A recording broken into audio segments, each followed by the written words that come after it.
I grew up in a household that, on the surface, looked pretty standard. My dad was a middle school math teacher who always had bad dad jokes up his sleeve, and my mom was a nurse who seemed to juggle everything effortlessly. To most people, they were the definition of functional but distant parents. They weren't openly affectionate but never really fought, so I figured their love just aged into some kind of unspoken partnership. Boy, was I wrong. It all started about 2 years ago, during my second year of college. I had come home for spring break, hoping to enjoy some free food and laundry service. My dad and mom still lived in the same suburban home I grew up in, and I'd assumed life was continuing as usual. Until I found the box star. I was in the attic looking for my old high school yearbooks when I stumbled upon an old showbox labeled receipts. Naturally, curiosity got the better of me. Inside were dozens of folded up papers, photographs, and a few postcards. At first, I thought it was some kind of tax or budgeting thing. But as I unfolded one of the papers, I realized it wasn't just any receipt, it was a motel bill, signed with my dad's name and dated only a month prior. My stomach dropped. At first, I thought maybe he was just traveling for work, but my dad didn't really travel for work. And then I saw the name of the second occupant on the bill, Melissa Green Star. I couldn't let it go. That night, while my parents were asleep, I went back into the box and sifted through everything. Melissa wasn't just a random name. There were letters from her, even photos of her with my dad. Some of them were dated as far back as 5 years ago. The more I uncovered, the more I realized my dad had been seeing this woman for years. I was horrified. Should I confront him? Tell my mom? Keep quiet? I had no idea what to do. But life decided to throw me an even bigger curveball 2 days later. While helping my mom tidy up her room, I opened one of her dresser drawers to put away some folded shirts. That's when I saw it, a stack of envelopes bound by a rubber band. Curious again, I peeked. And there they were, letters addressed to Greg Stephen Starr. Greg. A name I'd never heard before. I flipped through the letters. Most were vague and sweet, written in my mom's handwriting. But one particularly detailed one stood out, and it didn't leave much to interpretation. My mom wasn't just writing to Greg, she was seeing him. She described trips to wine tastings and even a long weekend at a cabin in the mountains. My head spun. Both my parents were cheating? On each other? With completely separate lives that seemed to be running parallel to their normal life at home? I suddenly felt like a character in one of those melodramatic family TV shows, except this was real. For the next few months, I did what any confused kid would do, I kept quiet and played detective. I'd come home from college more often than usual, making excuses just to observe them. And while they seemed normal on the surface, I started noticing cracks. Dad would work late on Tuesdays, which I now realized were his rendezvous with Melissa. Mom had book club on Thursdays, which apparently was code for meeting Greg. It was like living in a house of cards, waiting for the wind to blow. The tipping point came when my dad accidentally left his phone on the counter one day. A text from Melissa popped up, "Can't wait to see you Friday red heart **. I don't know what possessed me, but I screenshotted it." I wasn't planning to blackmail anyone, but I needed to preserve evidence, mostly for myself. What I didn't expect was to hear my mom on the phone with Greg a week later while I was in the backyard. She thought I was out running errands, but her voice carried through the open window. She said, "I think it's time we talked about moving forward. I can't keep this up much longer." Moving forward? Did she mean leaving my dad? I knew I couldn't keep my mouth shut forever. So, one night during dinner, I casually asked, "What's new with work?" and followed it with, "Do you guys ever feel like you've changed a lot in the last few years?" They both froze for a second, then brushed it off. But that night, my dad came into my room and said, "Is something bothering you? You seemed off at dinner." I wanted to spill everything, but instead, I just said, "No, just stressed about school." The guilt of knowing their secrets was eating me alive. But what could I do? If I told one, it would blow up the family. If I confronted both, I wasn't sure they'd even believe I had all the receipts, literally. Then, completely by accident, I became the mediator. One evening, I overheard my dad on the phone with Melissa.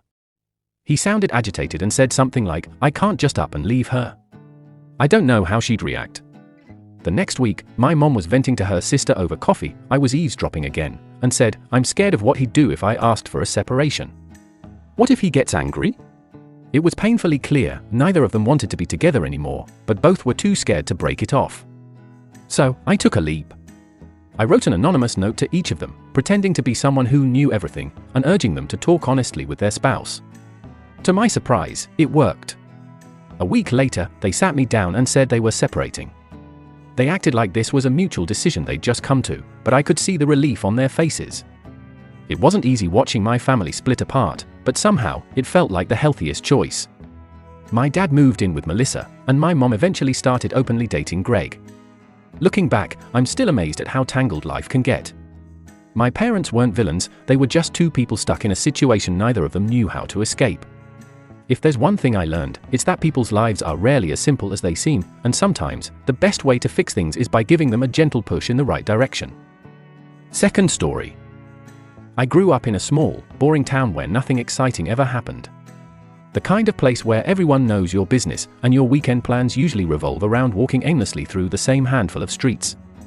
My best friend, Jake, and I often joked about how we were destined for something bigger, though neither of us had a clue what that might be.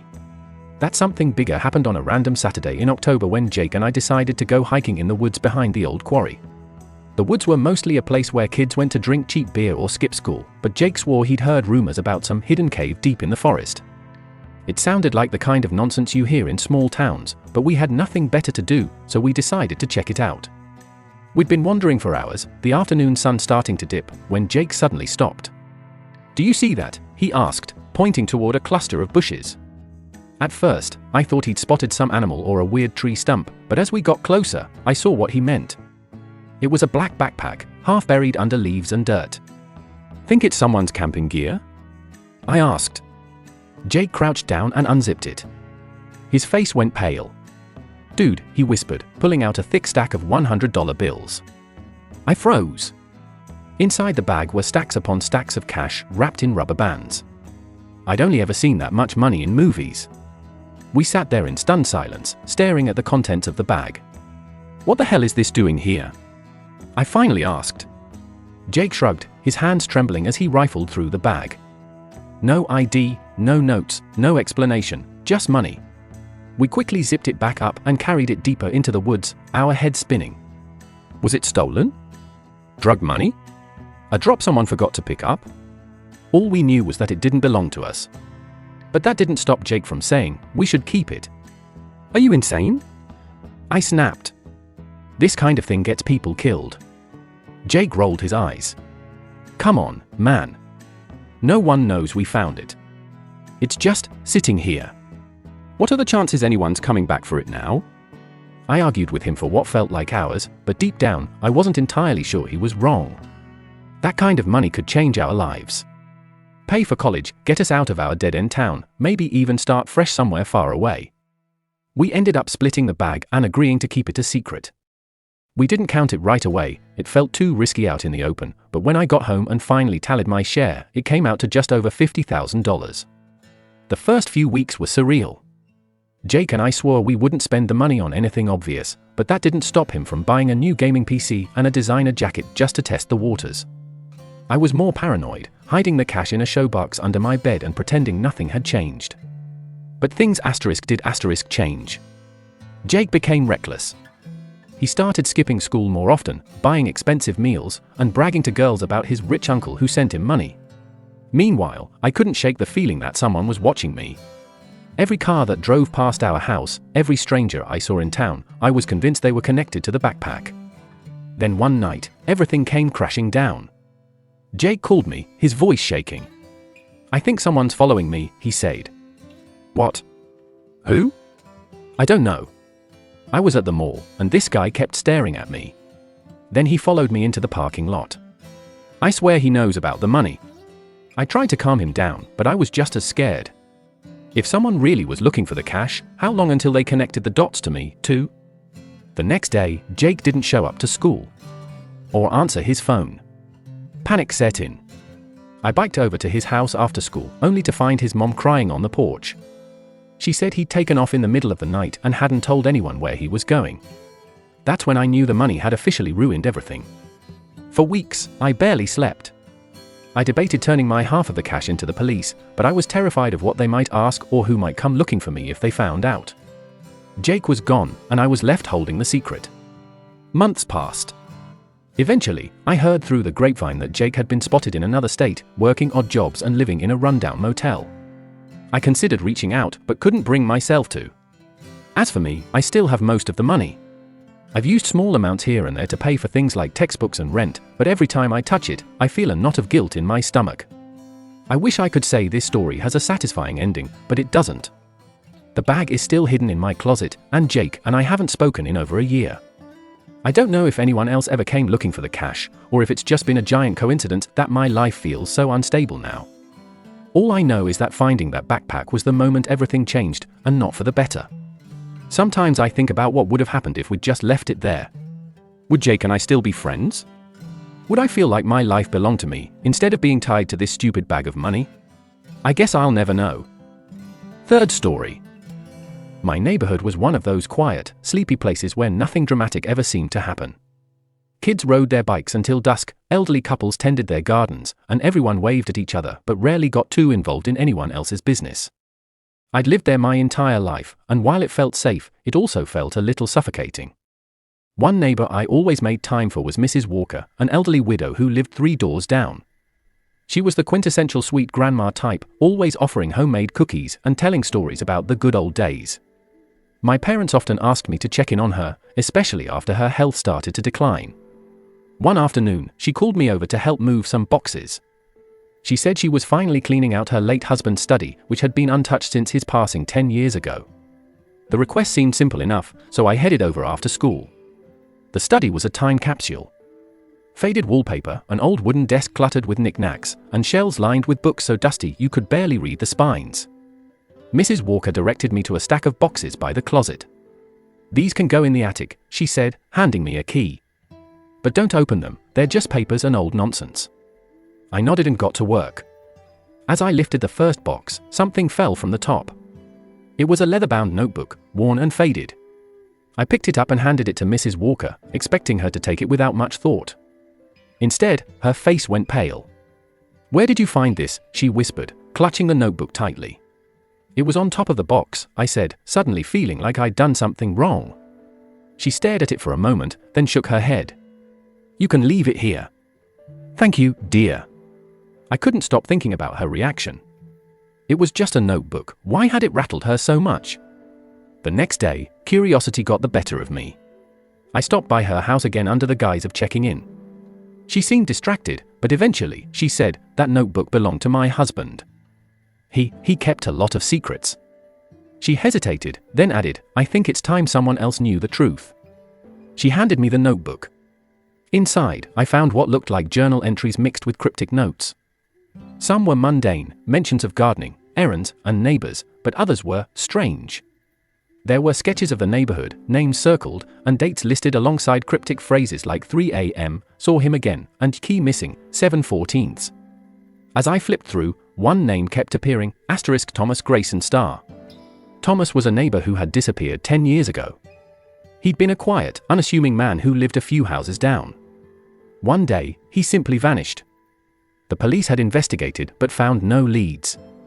Over time, the neighborhood moved on, though his disappearance remained a sad, unanswered mystery.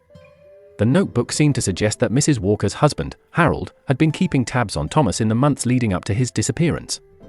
One entry stood out, July the 12th, heard arguing again. Thomas and the man in the blue truck. This won't end well. A chill ran down my spine. A man in a blue truck? I remembered a neighbor who used to drive one, Mr. Hughes, who lived directly across from Thomas's house. He'd moved away shortly after Thomas disappeared, which suddenly felt suspicious. The more I read, the more convinced I became that Harold Walker had known something about what happened to Thomas. I told Mrs. Walker what I'd found, and she looked heartbroken.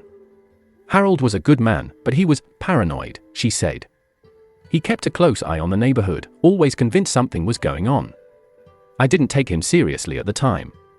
"Do you think he knew what happened to Thomas?" I asked. She shook her head.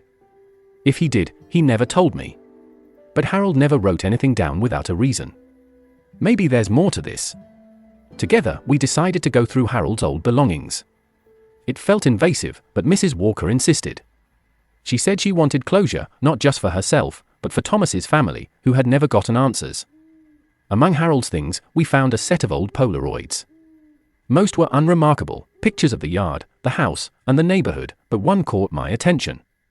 It showed the back of a blue truck parked near the woods behind our neighborhood, with a date scrawled in the corner, July the 13th, 20XX*. The date was 2 days before Thomas disappeared. The woods had always been a place where neighborhood kids played, but now they felt ominous. Armed with a flashlight and my phone, I decided to investigate. I didn't expect to find anything, but after about an hour of searching, I stumbled upon something half buried under a pile of leaves, a rusted metal box. Inside were a set of keys, an old wallet, and a crumpled piece of paper. The wallet belonged to Thomas Grayson. The paper was a handwritten note, if something happens to me, check Hughes. He knows. My hands shook as I read it. Could this really mean what I thought it did? Mrs. Walker and I took what we'd found to the police.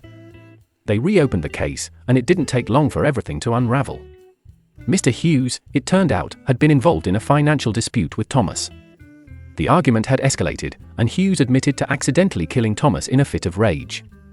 Panicked, he'd hidden the body and fled the neighborhood shortly after. The discovery shocked everyone. The quiet, idyllic neighborhood I'd always known now felt like a place filled with secrets. Mrs. Walker thanked me for helping her uncover the truth, but I couldn't shake the feeling that none of this would have come to light if I hadn't found that notebook. Harold Walker, for all his paranoia, had left behind the breadcrumbs we needed. To this day, I think about how many other quiet neighborhoods might have stories like ours, hidden, waiting for someone curious enough to dig them up.